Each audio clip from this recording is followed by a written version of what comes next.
Hello everyone and welcome to another episode of Sitting Down with Scholars. I'm Jordan, the host, and I'm joined by Professor Carlotta Berry. Carlotta, can you start off by just telling myself and my guests a little bit about what drew you to research and your career in research so far?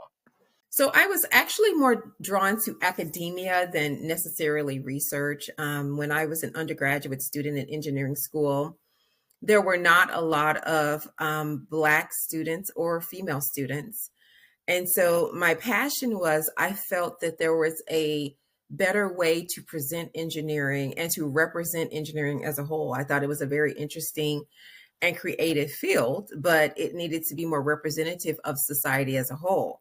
Because since engineers actually design the solutions to problems that will affect a global and diverse world, I felt that the discipline needed to reflect such. And also, being that I wanted to be a teacher and an educator always, even before I chose to become an engineer, I knew that I could do a better job, to be honest. So that's what drew me to academia. And on my journey to do that, I realized that I was going to have to do research. And so I wanted to select a research area that I felt could also support my ultimate mission, which is why I do work in robotics education, engineering education, human robot interaction, mobile robotics, etc., because I think keeping people in the loop is an extremely important part of that. Oh, and when you say one of the things that, just to clarify, in terms of engineering more broadly speaking, you've listed a range of different areas there, which different guests might be very interested in finding out a bit more about. But what is your current either main teaching focus or your main research or academic focus at the moment? So my school is in Indiana, and it is a small teaching university where all of the majors are either science, engineering, or mathematics. It has 2,000 students, and it's teaching centered and student centered. So although we do research and professional development as professors, one of our primary goals is engineering education. So the highest degree at my university is a master's degree. So I do have a research lab, and all of my students are undergraduate students, which is also extremely important because to help undergraduate students to make the connections between the technical content they learn in their courses, having hands-on and minds-on experience through research is extremely important. No, and in terms of thinking about some of the more supervisory and that transitional element between your undergraduates and potentially your master's students, what do you find from a teaching perspective then is the best opportunity or your most enjoyable opportunity between the variation between an undergraduate student who potentially has transitioned to masters or basically what do you view as the change in how you approach masters and undergraduate students? Interestingly enough, I treat them the same. My PhD journey was one where my advisor was very hands off. My master's advisor as well. It was two different people, but it was really, they gave you a task and they kind of walked away and came back a week later and said, show me what you've done and how did it go? Well, we know you can't do that with undergraduate students because they don't always have all of the background knowledge to do that. And even with my master's students, I want to be intimately involved in that journey because I think being a research advisor is basically another form of teaching. And if I want to make sure that they're giving me a product that's going to be useful or something that's publishable or something that we're going to get results from, I can't be quite as hands off. For example, yesterday, I was in the lab with one of my students for 2 hours. So as they're working, I'm working in parallel with them. So they're mirroring the work I'm doing, or they're seeing how I do research, because that's a form of me teaching them as well. And I've been teaching as a professor for 23 years. This is something that came over time. I did not do this at the very beginning, but what I learned pretty quickly is that you cannot, like a PhD student, give them a task and walk away, because then what would happen is if I came back a week later, the student will say, well, on day 2, I got a bug in the code, so I've been waiting for us to meet again. So a week went by and they didn't do anything, right? So I learned rather quickly that they need another form of mentoring and guidance than what you would typically give to an advanced master's or to a PhD student. And if I want to get useful results, then I have to be in the loop. I cannot step out of it. No, and as someone who's very interested in mentoring and the mentorship relationship, how do you approach that the behaviors as well as the skills within that? What is your ethos as a mentor rather than as a educator in that respect? So, one thing to realize is that students are not a monolith. I've had some students who are very independent, very curious, very creative, who taught me a lot. They did not need a lot of guidance. My lab is the multidisciplinary educational robotics lab. That means I have students from mechanical engineering, biomedical engineering, electrical and computer engineering, computer science and software engineering, as well as engineering design and biomedical. So, depending upon who I'm teaching, their needs are very different. For example, if it's a mechanical engineering student, they don't have a lot of programming experience. So, the type of guidance I may be giving them may be more about coding, commenting, documenting how to create an algorithm, how to create a robot state machine. If I am talking to a student, the student yesterday, for example, was in biology. She really wanted this experience, but she doesn't have a lot of the skills that I need. So with her, it was more about basic Arduino microcontrollers. How do you use a microcontroller? What is a microcontroller? So the needs of every student is very different. But the ones that I find are extremely independent and don't need me, I'm hands off and I walk away.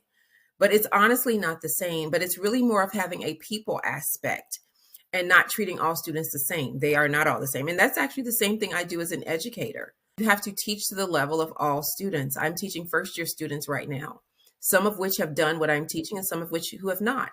So if I'm teaching and some of the advanced students I'm noticing are kind of checking out, I make them a teaching assistant and say, can you help some of the students who are struggling more? And these are some of the ways that you keep everyone engaged is you have to tap into what their needs are. That's fascinating, and I equally the range of students that you have there. I know when you have thinking about disciplines where you have that contrast between individuals who are going to be more interested in maybe more the hardware and those who are more interested in software. And I can only think of my undergraduate experience when I was working with agricultural students, some very interested in machinery and others very interested in the more hands-on and management side of the family farms that they were going to go back to, and the contrast of having an environment where you have students that are polarizing interests when delivering modules to them. It must be both really interesting but also really challenging to approach that from with an educational discipline which is so complicated at all at different stages as well. And another big part of that is, especially with my female students, I talked earlier about working to get more women into STEM. I do a lot of K through 12 outreach for kiddos with robotics. I do K through 12 teacher workshops as well as things for college students, engineering educators, etc. And a lot of times with the female students, the reason we lose them is because of a lot of stereotype threat, a lot of, negative feedback they've gotten, microaggressions about where the girls should be in STEM, about whether they're strong at mathematics. So even those who we retain and make it all the way to the university, they're still holding on to some of that. So sometimes what my students may need is not even technical, but more of confidence boosting. You can do this. You've got this. You're qualified to be here. You're good at this. I've taught labs before for students where they were afraid to turn the equipment on. They were scared to turn on the power or to even touch anything, and helping them to understand it's okay if something breaks. It's okay if your code gets a bug. This is how you learn. You figure out how to fix it, or you figure out how to debug this to fix that thing. So sometimes what students need or what my mentees need is more than just technical. They have the knowledge, but having the confidence to be able to execute it and to do it and know that what they have is strong enough to be successful just like anyone else. So it's really tapping into the needs of people. That's interesting. And just picking up on some of those barriers to entry that you say that a lot of different students, I've seen it in more the biological sciences, and you see it the same in the social sciences as well. How it's more thinking of it from a teacher's point of view, what can we be doing better to try to help students both recognize that there are systemic barriers that they're facing, as well as how we can help them to overcome or break down some of those barriers, as well as in the. No, I'll ask that separately. So, from a teaching point of view, how would you how do we help students recognize it?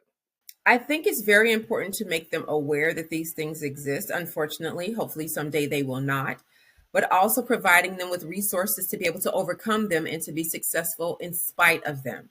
So I do a lot of speaking engagements about that, and I do a lot of posts sharing about my work in that area on social media through my Engineering Professor Advice YouTube series, but talking about things such as building community, going to office hours, finding mentors, understanding how to navigate these obstacles, being prepared to respond to comments about things like Black people are not as good at science or women are not as good as math, by giving them examples like Gladys West, Mae Jemison, Katherine Johnson, and that there are STEM pioneers and role models who were women and were Black people. And so I think it's very important that I am visible because I think representation matters. That's exactly why I do what I do on social media. Because when people can see what they want to be, it makes their journey a whole lot easier. But it's very important to make them aware of these obstacles. I don't ever want to recruit people to this field by going, hey, we need more women, we need more Black and brown kids, and not telling them, but there will be some challenges, not because of you, but because of the current state of the landscape that we hope to change someday. So I want you to be there to speak truth to power and to know that you deserve to be there and that you are qualified, but that there are some people who are going to need to be educated about how to treat you. No, I 100% agree. And having had a conversation not too long ago with someone else on a podcast, and they were talking about their experience and more the othering effect, and particularly allyship, and how individuals who are not from those communities can support individuals that are in those communities by recognizing the barriers and championing their voices, knowing when to take that step back. And that's something that, as someone who is more from a majorative voice in a lot of these fields, that it's something that we can do to do better to help break down some of these systemic barriers, but elevate the right voices, but also not fall into the trap that institutions do when they then become more tokenistic in the approach. That if you have the example that I always remember is when I did my undergraduate degree, and there was within the entire animal cohort there was only one student of color, and one of the challenge that they had was every time there was an engagement, they were the students that was always approached for an open day, because they were the only student who could display that representation, and it wasn't it was representation in name, not by action. It is better now, the institution, but it's something that did always stick with me, because you could see it on every poster when you went around the campus. The same student was there all the time. The other things that I'm interested in is this sense of belonging in the community that you touched on with the more community focused side of it. How can other students do better? How can we support other students in that engagement with each other to help each other? I think a big part is pointing out exactly what you shared. I also am the only Black woman full professor, tenured professor at my university. And also hypervisibility is a thing. And also that double taxation of being the only one and them constantly wanting to put you on billboards and magazines and newspapers. And what finally stopped that at my university was sharing with them. I had people who were saying, man, they should really pay you to be a spokesmodel as much as they put you on stuff, and getting them to step back and to realize that they're doing that. Sometimes people just don't even realize it. So, as an ally, first thing, I recognize this is a problem. I recognize it's a challenge, and how best can I support you? I sometimes will tell students there's not a critical mass yet of Black and women engineering professors. So, some of your mentors and sponsors are not going to look like you. They may not be same race, same gender, same discipline, same age demographic. So you're really looking for people who authentically want to support you and to be an ally. And that's what you're looking for, honestly. Someone who can speak for you when you're not in those spaces, someone who can promote you in those rooms that you can't go into yet, someone who just really authentically wants to talk about how did you feel when this happened and how can I support you in that. People know where I stand on issues. So there have been meetings that I was not present in where a colleague would then come back to me later and said, this conversation happened in your absence. And this is how I felt about that. And I was wondering how you would have felt. And I said, well, your response is exactly what I would have given. So thank you for doing that, although I was not present in that space. So these are some of the things that we can do. I will give you an example at my school that was particularly frustrating. Sometimes, if it's a Black student or a Black female student in a different department, I'm in electrical and computer engineering, who was having a problem, they would come to my office and say, Dr. Such and such sent me to come and speak with you. And I would say, well, I am not in your department. Why did they send you to me? I'm having this particular issue, and so they thought I should speak to you about. Sometimes the issue had nothing to do with their gender or race, but this person felt like because they were Black, they should go talk to the Black professor. To me, I felt that that was wholly inappropriate because as a professor and the only one like me on campus, I speak to every student no matter what their challenge is. If they're white, Black, male, female, Asian, LGBTQIA, etc., they come to me. I figure out the best way to support them. So by you offloading your responsibilities on someone else because, oh, this is a Black student and they need help, they need to talk to a Black person, not being an ally, that is you not being supportive, because you could at least try.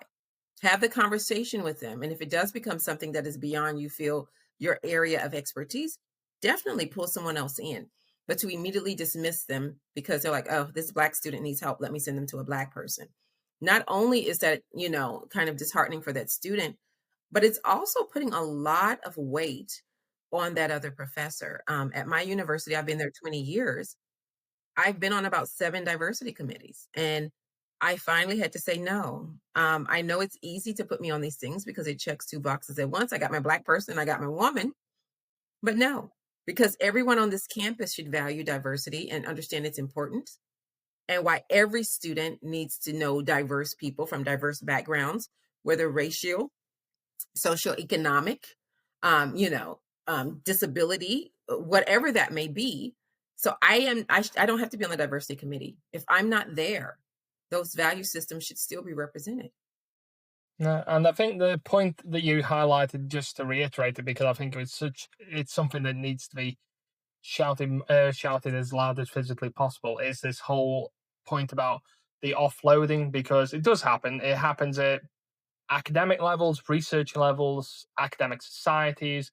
That it happens all the time. If, oh, I don't want to essentially deal with this problem, and therefore I don't have to look inward to see why am I feeling this way as the individual, because I can just dismiss this problem or put this problem to someone else, and therefore I don't have to worry about that anymore. And that's something that I do think I like to think is slowly changing.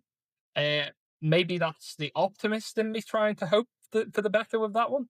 But there there are signs I've seen of some academic societies that are more progressive, that are moving that way and trying.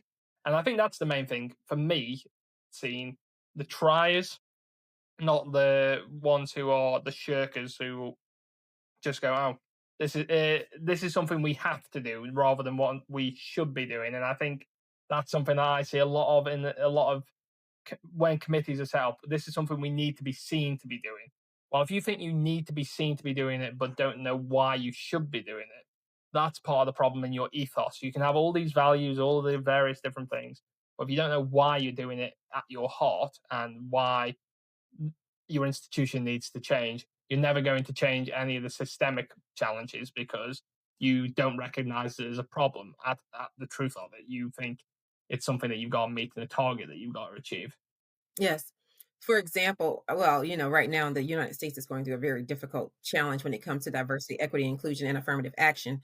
But in general, if you would ask someone, do you think diversity is important? Yes, absolutely, because they feel like, it's politically correct to say that, and that's what they should do. But when the rubber meets the road, which is action, that's where we run into challenges. So I started a scholarship and professional development program for women and minoritized and marginalized students in electrical and computer engineering, computer science, and software engineering in 2009. And this program has been going for 16 years. And this is something I do on top of my professor job for free. It's like service work. And at certain points when I want to go on sabbatical or I want to take a leave, some of these people who answer enthusiastically yes are not willing to take that program over or to help. So when I leave, the program went defunct. It's defunct right now because of the challenges going on in the United States. The words are not followed with an action.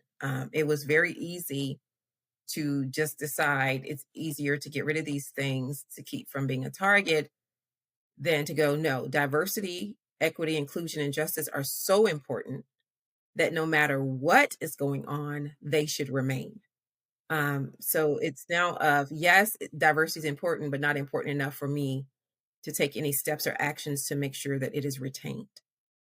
Like you're saying, I think one of the things that I think sent a shock to a lot of people globally is how quickly, when certain actions were taken saying we want to have a roll back on it, how companies who realistically were doing it more tokenistic, clearly, because the second they had the option of getting rid of it, they got rid of it altogether. If it's I have more sympathy and more support for companies that are doing it because they want to do it, and it's something that they're ambitious to try to either do better, either support a particular community, and they're doing it for a reason rather than, oh, this is a trend that we need to hop onto and follow. And unfortunately, that is something I will say, whilst I would say the US is feeling this more than other places in the world. Unfortunately, even in the UK at the moment, for anyone who sees on the news, we're having challenges in this area, and because there's a lot of pushback at the moment against whether that's diversity initiatives, immigration, various different points, and a lot of the arguments that are being championed are not necessarily the arguments that they're not the voices that we need to be hearing from.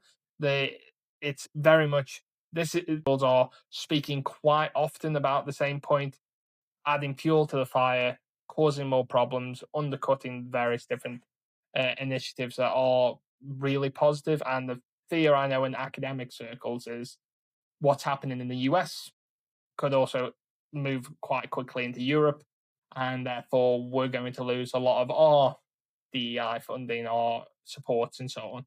So the I feel like some academic institutions will probably start getting itchy feet and looking for, okay, how do we diversify diversity so that we can shore up our financial support going forward? And there will be those conversations. I'm not privy to them, and most people won't be, but I would be surprised if someone somewhere down the line isn't having that conversation at the institutional level in various academic institutions as well as businesses.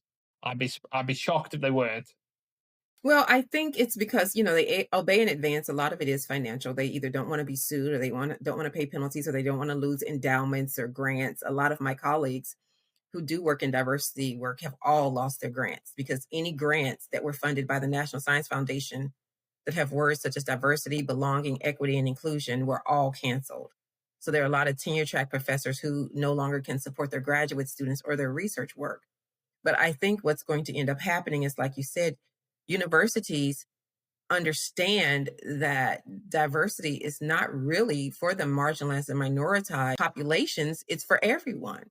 Because graduating students who don't have a perspective beyond their own little microcosm of the world are not your best graduates, are not adequately prepared for the workforce. And so you're exactly right. They're going to find ways to bring some of these things back. But I do have to respect those companies and universities. There are some universities who have not kowtowed to the demands, who said, despite what is going on, we are not going to budge because we do understand the value in the work that we're doing. And it doesn't stop just because someone threatens you or maybe even unfortunately takes some of your funding. Something important is still important. No, and I 100% think that is something that's both commendable at the institutional level and the individuals who are supporting and taking the stand. Because some, like you say, there are a lot of people that aren't just rolling over and taking it. And whilst can, I have the utmost sympathy for those who are really trying in those areas. The area that for me is, as someone who sits in an interdisciplinary setting, one of the things we're seeing, I would suppose, more heavily on our university sector at the moment is the undercutting of particular disciplines. So humanities, as an example, social sciences, and like you say, that rounded student are one of the areas that is increasingly becoming evident is the lack of value in the humanities, or perception of lack of value in that, rather than in STEM. And it's like, well, one of the ways we're going to get the UK education system back on track is we're going to focus on the STEM degrees, and we're going to avoid. We don't need these Mickey Mouse disciplines. But that's the conversation I would say our institutional level that is currently happening, rather than at this point the DEI focus. It's very much still STEM versus humanities and the arts, which are becoming more evidently clear. I made a TikTok video about that because there was a young lady who posted, "Why has art become a part of STEM? Science, technology, and math and engineering makes sense, but why art? Like, why is STEAM now a thing?" And I felt it was extremely offensive. And I talked about in my post about artificial intelligence and ethics. When you have engineering and STEM students who don't have any humanities background, that's when they design robots, drones with guns. They are designing AI that is biased against people of color, biased against women, like facial recognition systems that don't recognize dark skin, or soap dispensers that don't recognize dark skin, or chatbots that don't understand people with accents or women's voices. So this is why humanity, art, social, and sciences has to be integrated with STEM, because otherwise you get people who are designing in a box and deploying things that negatively impact society. And you get bias in solutions. And these solutions have now been deployed. I do presentations on this by police departments who are now using this facial recognition software to arrest people for crimes they did not commit, because they don't completely understand the technology. So they're wholly relying on it to convict people. And we then find out that people were innocent because the software doesn't reliably identify Black and brown faces. So this is why STEM students have to know something about humanities, arts, social science, ethics, and how their designs are going to impact society. Absolutely. And especially as what we increasingly find when anything happens, whether this is at the company level or governmental level, accountability is something that once the genie's out of the bottle, that disappears. Accountability becomes, oh well, we may pay it off at one point and show some form of compensation. I mean, in the UK we had the tainted blood scandal, which basically we had a number of the different individuals who were given contaminated blood, and still most of those individuals haven't been compensated for it. The government has recognized, yes, it was a massive mistake. It was something that should never have happened. It won't happen again. But these individuals still haven't had that rectified. And we've got to recognize the only way, therefore, to have this element of accountability is to solve the students going in to these fields so that they are a bit more accountable. They recognize some of the challenges rather than trying to fix it at the other end and retrospectively try and basically solve the problem, because we aren't going to do it effectively at that end. We need to do it at the preventative end and look at it with the whole science analogy of prevention is far cheaper than cure. But we don't take that approach with a lot of other things, such as, like you said, about more technology that might be used in criminal identification. Equally, in some cases, it can be used in the financial sector to evaluate someone's credit or estimate someone's credit, and dynamic pricing, which is frequently is a problem. Companies try it before they get caught and then have to change it, which we know happens. But one of the things I want to just take a little bit of a pivot, Carlotta, is just to find out a bit more about what was your PhD research area in, and what area was your primary focus at that point? So my PhD was in human robot interaction. So I worked in the intelligent robotics lab, which was a mobile robotics lab. We also had humanoid robots affiliated with us. And I was designing interfaces so that people who were not fully technical and able to use STEM products could use my mobile robot. Now, I got my PhD over 20 years ago. This is almost seamless with more of the advent of large language models and AI, et cetera, and things like that. But at the time, what I did was I designed an interface on the computer so that people who were not very familiar with robots could use a remote mobile robot to complete some task or challenge. So eventually, if robots would be like ubiquitous in society, could someone who was not very familiar with technology be able to use it? So I designed this interface and I added something to it called a sensory egosphere, which was a compact way of representing a robot's artificial intelligence. So it was the center of the robot was called the ego, and the user would have things such as the camera feedback, the sonar data, the compass data, a map, and using that information, could they do things like drive the robot from one location to another, or figure out where the robot was in the world and what kind of information was around it. So we know engineers do this all the time, such as NASA engineers with the Mars rover. Or if someone is in a manufacturing facility and an operator, they know how to control a robot remotely. But let's say eventually somebody needs a robot who needs assistive technologies. Maybe it's an elderly person or someone who's disabled, and this robot would go to the grocery store for them or something. And they want to be able to see the status. Did the robot make it to the grocery store? Is it currently on its way back? Did it get lost, etc.? So we see a lot more of this now because we now have food delivery robots. We have Amazon robot drones who can now deliver packages to your porch. But at the time, that's what I was doing, is researching how users who were not very technically, astute, I'll say, could use these things in order to assist them in tasks. That's really interesting because I can remember seeing a news report, probably about a year ago now, where very heavily disabled individuals in Japan, I believe it was, where they had robots so they were working in the hospitality sector, but they had these robots that were basically filling in for them in some particular restaurants and enabling these individuals to be able to still work. They might be entirely bedbound or very mobility restricted, but the robot would basically take the physical actions of the waiter or waitress, and then it will feed back to the computer at the other end for the individual who is potentially several tens or hundreds of miles away, who can't work in those locations, but giving them the opportunity to still be involved in the community, which can in some cases be a workplace, and feel like they're having an inherent value. And whilst it was really interesting from a research point of view, it was from a social sciences point of view, seeing the value that the individual gets by being able to feel involved, engaged, and so on, and the opportunity that those robots were giving them to be able to engage with customers and have that conversation and see what they're doing, even if they weren't physically there. And so it's really, for me, interesting to see an application of the research area that you're talking about being used in areas like that, which I'm sure there are other areas that the areas that you looked at that have far expanded, but because, like you say, especially the robotics sector has moved so quickly.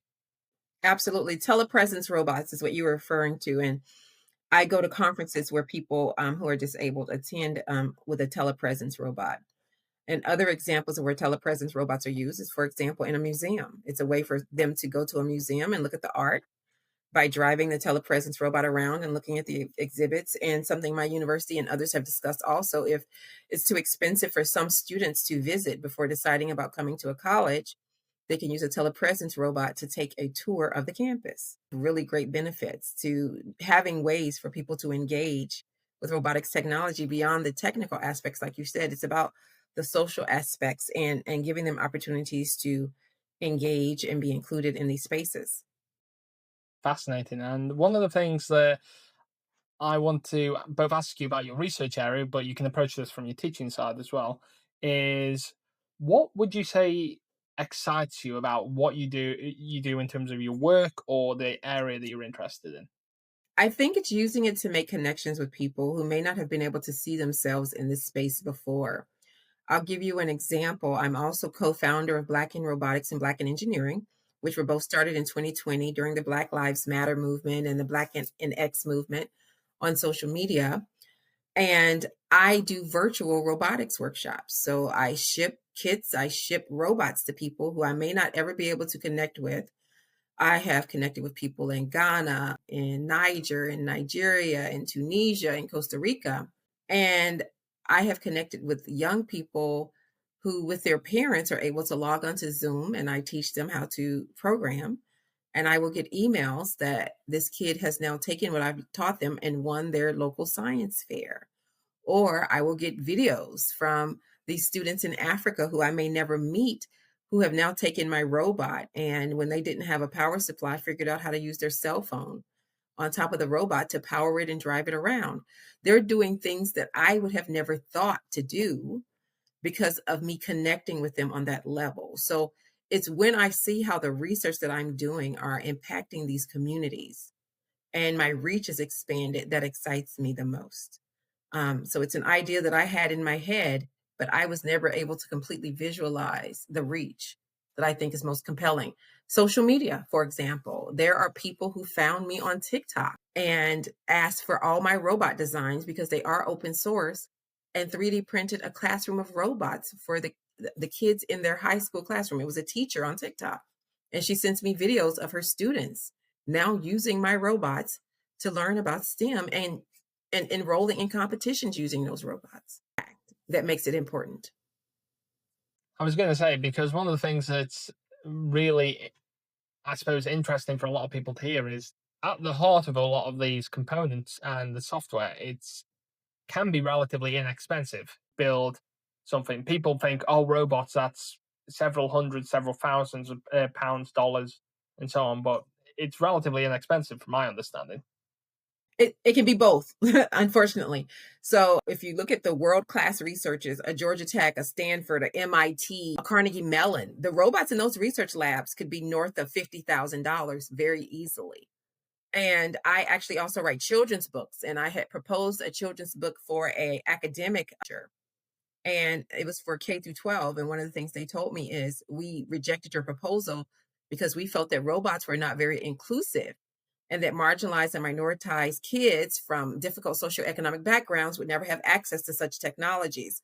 And that was offensive to me because if they would have just asked a few more questions, they would have understand that the work that I do is in particular to make low cost, affordable, modular 3D printed robots for this exact community. Because you can now find low cost robots online as well, but making my things open source, you don't have to buy anything from me. I will give you the designs freely, making them freely available. As 3D printers become ubiquitous, you can make a robot in your home. You can make one at the local library and any local maker space. And that's important in order to get STEM in the hands of all of these different communities. So, but yeah, that's why I do the work that I do. You can have very expensive robots that you purchase, or me, I just 3D print parts and slap them together. And with my students, we come up with learning activities or applications that people can do without breaking the bank. Yeah, I know I've seen a couple of competitions. It's, I would say, robotics adjacent, where people have used various designs for like Lego competitions and so on, where various simple motors have been attached. And when you think, you look at some of the designs and you think, wow, someone's built that from Lego bricks and so on. And you think, my word, I couldn't even.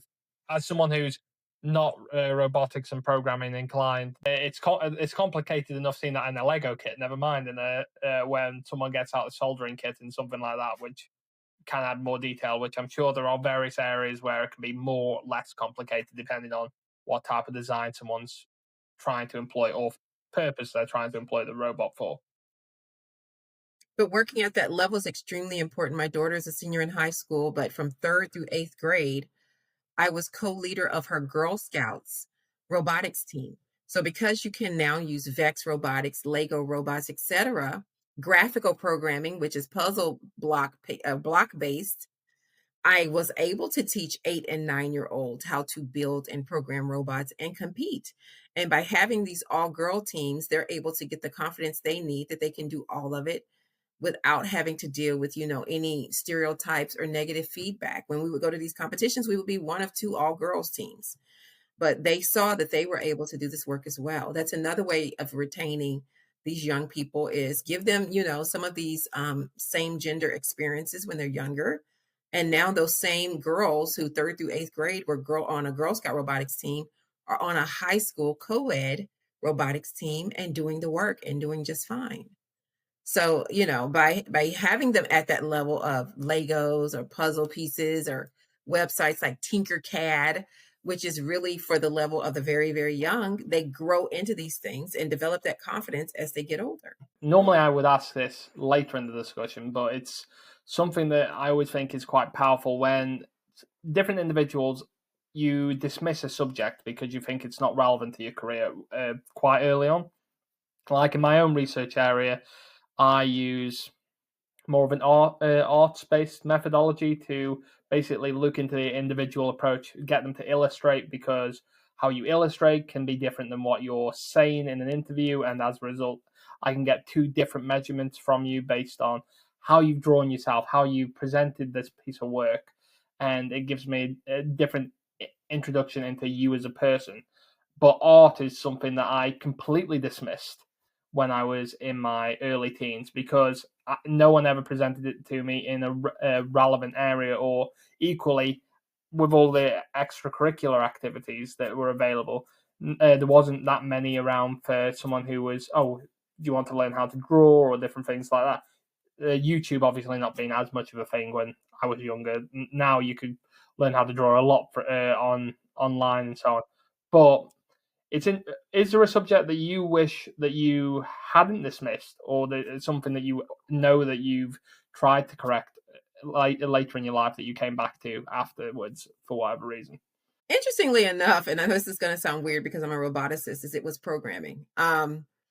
As an electrical engineer initially, I didn't do a lot of programming. I focused more on controls. A controls engineer is someone who designs processes in order to improve them. For example, I was in manufacturing. I was a engineer for Ford Motor Company. It was a windshield plant, and it was an assembly plant. And I always kind of dismissed programming when I was an undergraduate. I didn't really understand it. I now see a lot of students who really struggle with that. And I think I now know why. It's the process of being able to take something that's an idea and breaking it down into simple steps and going from point A to point Z and being able to implement something. And later on, once in grad school, I couldn't do what I needed to do without being able to program. And I mentioned that my advisor was very hands off, my graduate school advisor. I was working at Ford and going to grad school at the same time. And he just was basically like, you need this software to do what I want you to do for your thesis. I don't know it. You just got to go figure it out. And I was like, figure it out. I hate programming.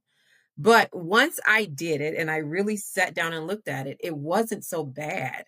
It's just an algorithmic way of thinking that I had never been able to master. And I think giving students more of that earlier in life, which is part of why I do my children's books on problem solving, creativity, troubleshooting, figuring out how to fix things.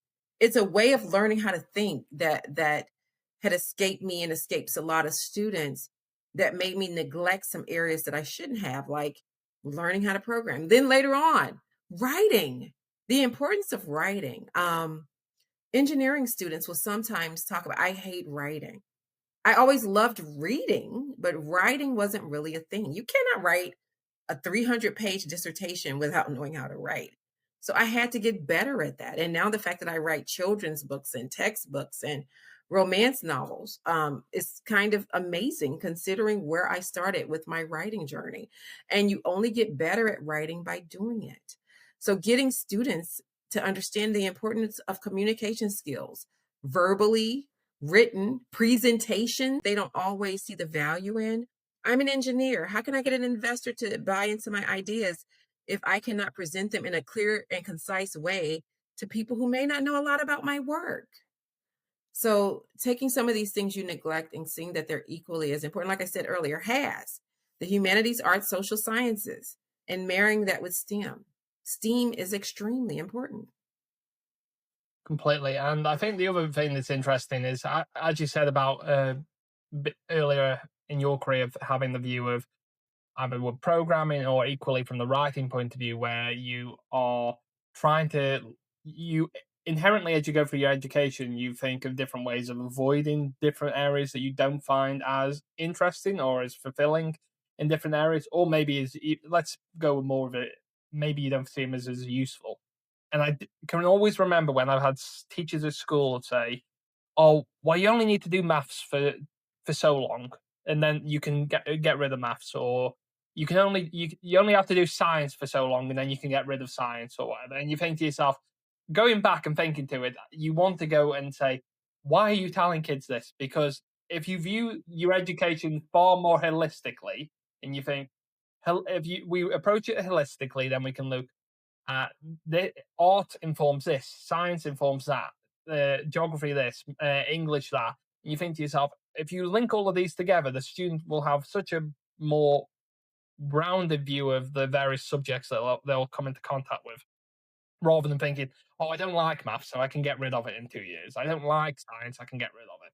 I have come up with some of my best YouTube series from things on social media. One of them was somebody posted on Blue Sky. I have no idea why they made me learn imaginary numbers in Algebra 2 in high school.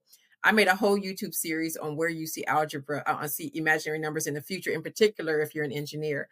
Then somebody else posted on TikTok, I have no idea what you would ever use algebra for. So I made a whole series about where you see algebra in the real world. And one of my favorite examples is my husband, who is also not a big math guy, but has been a fantasy football commissioner for 20 years. And I talked about when he makes this Excel spreadsheet and he's calculating points for I don't know anything about football, I'm warning you now, about touching points or running yards or whatever, and how many points the player gets for each thing they do. That is a big algebra problem, because if you make each of these things a variable, passing yards is P or touchdowns is T, and you get 5 points for this and 4 points, that is algebra. So whether you're using letters or not, you're doing algebra every day. But getting people to appreciate and see that, and stop having teachers say stuff like, you're never going to have to use this again. I think one thing I've said is a lot of kiddos get run away from STEM, unfortunately, because of things educators teach them. I remember one time I went to my daughter's school because they wanted parent helpers for some activity. And when they got to the math segment of the class, the teacher turned on a video and went and sat at her desk. Like, why was she standing up and teaching them the English or the social studies or the humanities? And when it was time to do the math part, she went and sat down and turned on some video.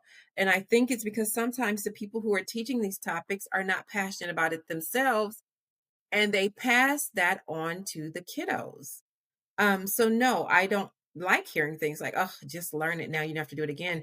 But another thing I thought about from your first question or your previous question was social studies, government, political science. I hated them in high school. History, I thought it was some of the most boring topics ever. That doesn't mean I didn't do well at them. I tell students all the time, just because you don't like a topic does not mean you should not do well at it. I hate this, so I'm going to get a D or an F. It doesn't matter. So I did well at those topics, but I thought they were boring. It wasn't engaging to me. It could have been the way it was taught. I don't know. But now, thinking about the climate in the United States right now, I regret not paying better attention, because those who do not know their history are deemed to repeat it. And some of the things that are happening now have happened before, or not understanding how the legislative or the executive or the judicial branch works is challenging, because now we need to know those things. In order to fight against fascism, you have to know what it is. You have to know what it looks like. So I do regret not paying more attention to some of those topics now. No, and equally thinking from that, I know so many students I interviewed for my own thesis is very much they're very good at biology, very good at science. So that's why they pursued that particular career. But you can tell some of them are passionate about music and so on, but they think, oh well, I can't make a career out of it. And then when they go through the interview and they think, I'm not really interested in biology. And it's like, well, if you're not interested in biology, you're studying a degree in it, and you're thinking you're just because you're good at it doesn't mean it's what has to define you. I get the argument of we go through life and you have to really have an idea of what career you're going to do, and some careers are more accessible to others. But I'm the whole just because you're good at it that means you have to pursue it. I think is also a logical fallacy, because it doesn't mean that you're going to be successful in it, because what you are passionate about is normally what you're going to be great at. And equally, the whole, even if you haven't got talent in it, you can learn different things to, if you're passionate about it, you can keep banging the drum about it all the time. that will very quickly become an area where you can become quite talented or quite an expert in it because you're interested in it. Just because you've got a leaning towards it doesn't mean that it's going to see you through a successful career. And if I'm honest, I think this is why a lot of people go through the various career changes that they have in later life, because they think, oh, I've made my money now in this field that has sucked my soul dry. And now I'm going to go into, yeah, yeah, I'm going to go into something completely different now. Yes, but you're so dry. Yeah. That was me as an engineer, to be honest. Not like my first company after graduating undergrad, but it wasn't because I didn't like what I was doing. I just did not like my colleagues. I did not like where I worked. I did not like the interaction. I was way, way younger than them. And the way they treated me was very negative. So sometimes I tell my students, this is why I encourage you to do internships and co ops, because you will find out several things in a summer internship. One, I do or do not want to be this major. I do not like what I decided to major in, and I don't want to do it as a career. And two, do I like the industry I'm going into or the people that I'm going to have to work with? I now know a manufacturing facility at 23 years old with a bunch of old farts and union workers who were nasty to me was not the place for me. But my second job as an engineer was amazing.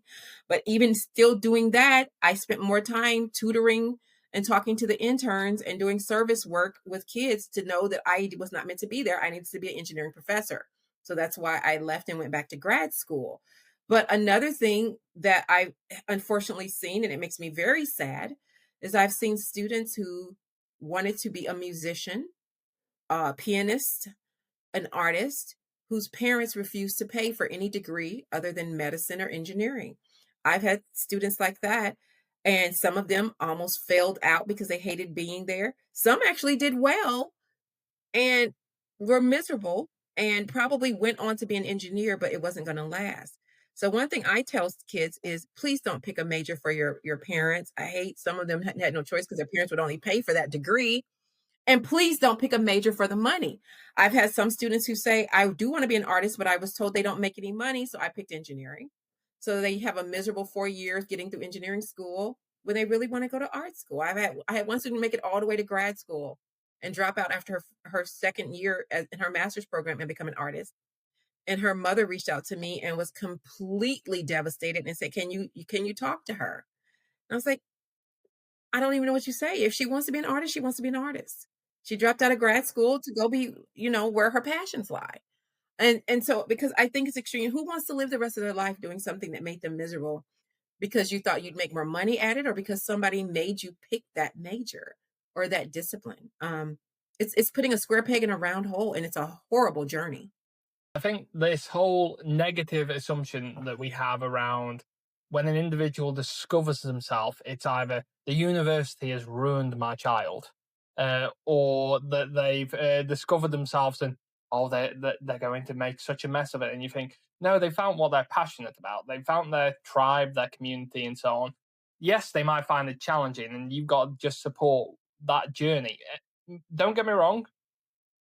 Equally, have the conversation where these times are going to be tough, but if you want to do it, this is how you're going to do it. Have that conversation, but putting, like you say, someone into a box that they don't want to go into is not going to help them in the long run, and it's going to continue to have that issue. But one of the things I just want to pivot us onto, just because of time, is just more of a quick fire segment. So first of all, it's telling your story in 10 words or less. These are 5 rapid fire questions that I want you to try and answer as briefly as possible. And when this clip comes out, I'd love to see if you want to take any of these broader and describe them in more detail. But for the purpose of the segment, just 10 words or less. So starting off with, what did you want to be when you were younger? I wanted to be a teacher just like my mom. Okay. And how do you want people to see you as a person? Authentic and sincere and dedicated. Can you describe your field or work? Oh, that's a hard one. Robot connector. What is the biggest challenge in your field? Now, please take that as either robotics and engineering, or you can take that as academia and universities, either or do both. Lack of diversity. And the last question of this segment is, what is a surprising fact about you that other people might not be aware of? I'm very silly and I'm very funny, but I'm also an introvert. And that's the end of those quick rapid fire questions.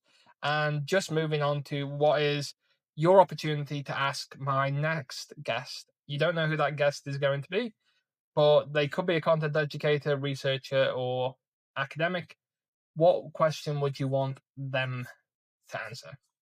What do you do in your free time to feed your soul? And interestingly, the question for you from my last guest, Dr. Shane Austin, was, what do you do that has no goal or expectation? It's solely just for fun. Read romance novels. And with it, so outside of that, this is a bit more of a return to more of a general questions. Is, if you were given a pot of money, so you have this fictitious infinite pot of money where you can reallocate your time between outreach, teaching, and research, how would you split that money? Joe, or as a money pot? Probably would be 60% outreach, 30% teaching, and 10% research because my teaching and research are intersectional anyway. But it would probably be 60% outreach because my goal of more young people seeing themselves in STEM requires me to be more into the community. I would do more of the writing of my children's books, visiting libraries, museums, schools, which is also teaching. Because my work is so intersectional, it's kind of hard breaking it down. But I'm going to say 60% outreach, which also leads to the teaching, which the teaching leads to the research, but 60, 30, 10. Really interesting, and thank you for that. And that brings us up nicely to the end of this episode of Sitting Down with Scholars. Thank you, Carlotta, for joining us. And I just want to give the opportunity to my guests to find out more about your work and to connect with you. So, if you have any social media or other platforms that you would like to share, please go ahead. Absolutely. So I'm on most social media as DRCA Berry. So that is blacktwitter.io, Mastodon, Blue Sky, Twitter, Instagram, and TikTok. I also have a company, Noir Steminist, NoireSteminist. And I have a handle there on Instagram and on TikTok and on Twitter. And then my YouTube channel is probably one of the most ways people connect with me, and it's youtube.com/Carlotta Berry. Thank you very much. Thank you for having me.